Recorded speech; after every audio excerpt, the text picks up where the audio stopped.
हैं चाची लोग और इनसे जानकारी लेते हैं कि आपके वार्ड में क्या समस्या है। हमारा वार्ड में 20 वार्ड है, पहले चले अखन तो 20 वार्ड हम कहे 20 वार्ड में नाला बनाबो 29 भागला कैसा कि पानी के ना पहले 20 था अब 29 हो गया। नहीं धसते पानी का दुआरा होता कि ना नाला और इस नाला की स्थिति को दिखाने के लिए आए हैं और आपस में ही झगड़ने लगे हैं। ये अच्छा संकेत नहीं है। यहाँ चापाकल जो आप देख रहे हैं, यहाँ सामने में एक चापाकल हैंडपंप देख रहे हैं, इस हैंडपंप में पानी नहीं आता है। लगातार भाई साहब 5-6 बार चलाए हैं, अब जाके हुकुर हुकुर करके पानी निकलना शुरू किया है। ये हमारा अति पिछड़ा जो समाज है वो पैसा पर भी यहाँ का एक भी बिकने वाला नहीं है। जनप्रतिनिधि रहे हैं, आखिर आपके समस्या को क्यों नहीं सुने हैं?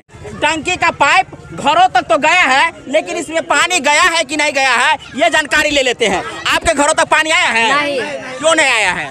पानी चालू नहीं हुआ। आप देख सकते हैं कि यहाँ किस प्रकार की विस्फोटक स्थिति है। जो समस्याओं का जाल यहाँ सिर्फ और सिर्फ वार्ड संख्या 29 में देखने को मिल रही है। यहाँ के जो जनता देख रहे हैं ये गरीब परिवार से हैं, किसी के पास घर है तो किसी के पास नहीं है, और जहाँ रह रहे हैं वहाँ जल निकासी की समस्या किस प्रकार से है वो आप देख सकते हैं। जो मेन नाला यहाँ आप देख सकते हैं, मात्र 1 फीट की नाला जो चौड़ाई में बनाई गई है, उनके घरों से कनेक्शन यहाँ नहीं है।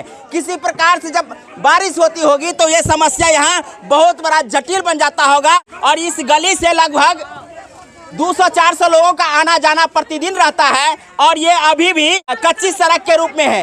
अब होगी नगर महासंग्राम के तहत मिथिला दस्तक की धांकर कवरेज। आप देख रहे हैं मधुबनी नगर निगम की वो हालात जो अब तक किसी मीडिया ने नहीं दिखाया है। हम यहाँ पहुँच चुके हैं वार्ड संख्या 29 में, और हम आपको दिखाएंगे कि वार्ड संख्या 29 में क्या जन समस्याएं हैं। आने वाले चुनाव में इन समस्याओं को प्राथमिकता के तौर पर जो भी उम्मीदवार रहेंगे उसको रखेंगे कि नहीं, चाहे वार्ड कमिश्नर की चुनाव होगी या मेयर की चुनाव होगी या उपमेयर की चुनाव होगी, चुनने का अधिकार इन जनताओं को है। क्या नाम है आपका? विमल देवी। सब बोलते। क्या नाम है आपका? मेरा नाम पवन कुमार महतो। कौन कौन सी ऐसी समस्या है जिसको अभी भी करना बहुत जरूरी है? इस वार्ड का जो 2 खंड किया गया था, जिसमें कि जो ना सड़क के उस पार जो है ना 14 और सड़क के उस पार 20 वार्ड में कहीं पर कोई चापाकल का नहीं निर्माण है, ना तो कहीं कोई चापाकल दिखाई दे रहा है। चापाकल तो सामने में देख रहे हैं। वो 14 वार्ड का जो है ना, वो 14 वार्ड का जो है ना चापाकल है। जैसे कि हमारे बिहार सरकार के द्वारा तालाब कुआं वगैरह का जो है ना सफाई का जो आयोजन दिया था, वो भी काम नहीं कमिश्नरों ने किया है। जो कि मेरे 20 और 14 मिला करके एक ही चापाकल और एक ही कुआं है, जिसका सफाई। कुआं से पानी आ रहा है कि नहीं? कुआं से बिल्कुल पानी नहीं आ रहा है। कुआं का अतिक्रमण किया गया है, समझे ना। उसे अतिक्रमण मुक्त कराया जाए और उसे आप दिखा सकते हैं कहाँ पे कुआं? हाँ जी, मैं कुआं दिखा सकता हूँ। ये कुआं पूरी भर चुकी है और इस कुएं में गंदगी का अंबार है। कोई बच्चा इसमें गिर भी सकता है, लेकिन कोई भी ऐसा प्रोटेक्शन नहीं किया गया है ताकि इस कुआं का सुरक्षा किया जा सके। आइए, यहाँ पे चापाकल भी है और यहाँ कुआं भी है, लेकिन दोनों की स्थिति किस प्रकार की है आप देख सकते हैं। आप देख सकते हैं कि यहाँ बोर्ड लग चुकी है। मुख्यमंत्री क्षेत्र विकास योजना के तहत इस सड़क को बनाना था, अब तक जो पक्कीकरण नहीं किया गया है। आखिर कौन सी ऐसी समस्या है जो अब तक इन लोगों को इन समस्याओं से जूझना पड़ रहा है? क्या कहना चाहते हैं? हम क्या कहना चाहेंगे, जो भी प्रॉब्लम है वो आप लोग के सामने ही है। क्यों नहीं बना है? क्यों नहीं बना? वार्ड कमिश्नर यहाँ का जो हमारे वार्ड नंबर 20 का जो वार्ड कमिश्नर आज तक जीतने के बाद जो कभी आज तक देखने झांकने तक के लिए नहीं आया। आज तक ना किसी के घर पे चापाकल का पानी गया है, ना नल जल योजना का सुविधा मिला हुआ। आप देख सकते हैं कि जितने जनता है वो सड़कों पे आ चुकी है और इनके समस्याओं को सुनने वाला वार्ड संख्या 20 और वार्ड संख्या 14 दोनों की स्थिति वही है। क्या कहना चाहेंगे? 500 घर में लगा हुआ है पानी वाला। किसी घर में पानी हवा जाता है कि नहीं? नहीं, कुछ नहीं जाता है। हवा नहीं जाता है? कुछ नहीं। पानी तो नहीं जा रहा है? नहीं, हवा नहीं जा रहा है। क्या है आपके घर में पानी नहीं जा रहा है? नहीं जा रहा है। पानी कहाँ से पी रहे हैं? पानी गंदा पानी पी रहे हैं। इसी चापाकल से इतने जनसंख्या को पानी मिल जाता है? मिलता है कि 2-2 घंटा नमक लगना पड़ता है।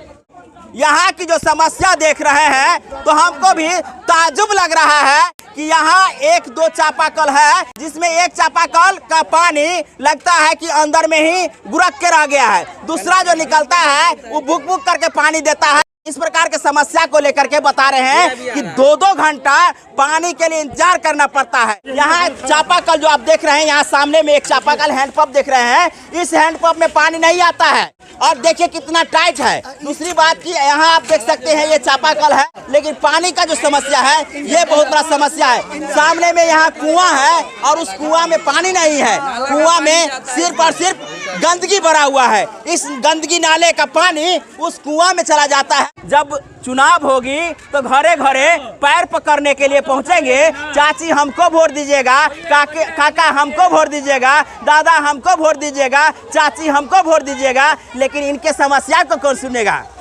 आखिर कौन? यहाँ जनप्रतिनिधि जो भी बनेगा और इस वार्ड के समस्या को नहीं सुनेंगे तो आखिर आपके मतदाता आपको वोट क्यों देंगे, आपको क्यों चुनेंगे? क्या कहना चाहेंगे? नाम बताइए। राजकुमार महतो हूँ। मिथिला दस्तक से जो आप आए हैं इसके लिए हम पूरे नोनिया समाज, ये अति पिछड़ा वर्ग का मोहल्ला है, अच्छा। कि हम सबको आपको धन्यवाद देते हैं कि हमारी जितने भी समस्या हैं वो आप हमारे सरकार तक, प्रशासन तक पहुंचाएंगे। इसके लिए कोटि कोटि आपको धन्यवाद है। जी बहुत बहुत आपको भी धन्यवाद। हाँ, आप बताइए, सबसे बड़ा समस्या जो यहाँ देखने को मिल रहा है कि यहाँ जल का समस्या है। हाँ। यहाँ किसी के घर तक नल का जल नहीं पहुँच रहा है। दूसरा बात कि यहाँ चापाकल एगो है। हाँ। ऐसे में ये समस्या जटिल कितना है? सबसे बड़ा समस्या ये है कि यहाँ जो भी जल नल योजना जो भारत सरकार का या बिहार सरकार का जो लागू था वो अभी तक यहाँ पर पूर्ण रूप से चालू नहीं हुआ है। एक बूंद पानी नहीं गिर रहा है। कहीं ये योजना विफल हो चुका है नंबर 29 वार्ड में। ये आप दिखाएंगे जो नल का जो पाइप जो आया है, ये देखिए टंकी का पाइप घरों तक तो गया है, लेकिन इसमें पानी गया है कि नहीं गया है ये जानकारी ले लेते हैं। आपके घरों तक पानी आया है? नहीं। क्यों नहीं आया है? पानी चालू नहीं हुआ। कैसे पीते हैं पानी? वही कौन में लाइन लगता है एक साथ। देखिए नेताजी जो बता रहे थे कि इनके घरों तक पानी नहीं पहुंच रहा है और ये गरीब मोहल्ला है, अति पिछड़ा वर्ग का ये मोहल्ला है और इस मोहल्ला में पानी को यदि समस्या है तो आने वाले चुनाव जब होगा तो आपके जो जनप्रतिनिधि बनने के लिए आएंगे, आपके पैरदारी पकड़ेंगे तो उसको किस हिसाब से वोट देने का काम करेंगे? वो क्यों नहीं सुने हैं वो तो उनका मामला है। 5 साल उन्होंने राज किया है यहाँ 20 वार्ड में, 20 में अब तो 20-14 दोनों एक होकर के 29 वार्ड बन गया है। तो ये जो समस्या है पानी का या नल का या रोड का, ये आपको इससे भी विकराल रूप हम आपको आगे ले जाएंगे। चलिए आप चलते हैं वहाँ पे, वहाँ दिखलाएंगे। ये पूरे 29 वार्ड की समस्या है। पूरे गाछी पूरा आता है, स्टेडियम होते हुए माधव कॉलोनी होते हुए ये परिसीमन बना है। इधर बहुत सारी समस्या है। आपको इंदिरा आवास का योजना जिसको एक किस्त मिल गया, जिन्होंने घर तोड़ दिया, उस सबको भी नहीं मिला अभी तक। वो सब पन्नी टांग करके किसी तरह कर्जा पेहानी ले करके वो कहीं कहीं अपना काम गुजर बसर करते हैं। पानी चू रहा है उसमें रहते हैं अपने परिवार के साथ। इतना दर्द कैसे सह लेते हैं चाचा जी? क्या करें, मजबूरी है सबको। हमारा पर्व जो होता है दुर्गा पूजा, छठ या कुछ, इतना उधर से आने में कठिनाई होती है कि छठ पर जो माथा पर लेके चलते हैं हम डाला, वो भी गिरने का संभावना रहती है। अच्छा ये बताइए कि बारिश के समय में इस जगह में पानी रहता है? घुटना भर पानी रहता है मंदिर के पास। जब यहाँ के महिला, आपके माँ बहन बेटियाँ को इस रास्ते से पढ़ने के लिए जाना होता है या मार्केट जाना होता है तो उनको समस्या होता है कि नहीं? सभी को समस्या होता है। जूता चप्पल को हाथ में लेकर के पार करना पड़ता है पानी को। इस बार के चुनाव में ये समस्या को आप रखेंगे अपने जनप्रतिनिधि के पास? क्या कहना चाहते हैं, क्या कहना चाहते बताइए? आपकी समस्या है यहाँ पे? हाँ, समस्या तो है। तो ये देख सकते हैं कि भयंकर समस्या इस वार्ड में है, 29 नंबर वार्ड, जो 14 और 20 को मिला करके बनाई गई है। और यहाँ आप देख सकते हैं कि किसी के घरों तक सड़क नहीं है। गली जो आपको दिख रहा है बिल्कुल कच्चा गली है, सड़क का व्यवस्था किसी भी तरीका से नहीं है। आप देख लीजिए कि यहाँ जो गली दिख रहा है यहाँ भी पक्कीकरण होना चाहिए था, यहाँ भी पक्कीकरण नहीं है। हम आपको और दिखाते हैं समस्या। ये समस्या देख लीजिए, किसी के घरों तक जाने के लिए जो सड़क का व्यवस्था होना चाहिए, पक्कीकरण का होना चाहिए, वो आप देख सकते हैं किस प्रकार से ये सड़क व्यवस्था यहाँ पे दिख रही है। अब हमें आपको ले चलते थोड़ा और आगे। देख सकते हैं कि यहाँ नाली का व्यवस्था नहीं है, तो ऐसे में पानी को किस रास्ते से निकालना होता होगा, यानी कहे कि पानी जिस तरफ जाना होता होगा चला जाता होगा, लेकिन यहाँ के लोगों के लिए बहुत बड़ा समस्या बन जाता होगा।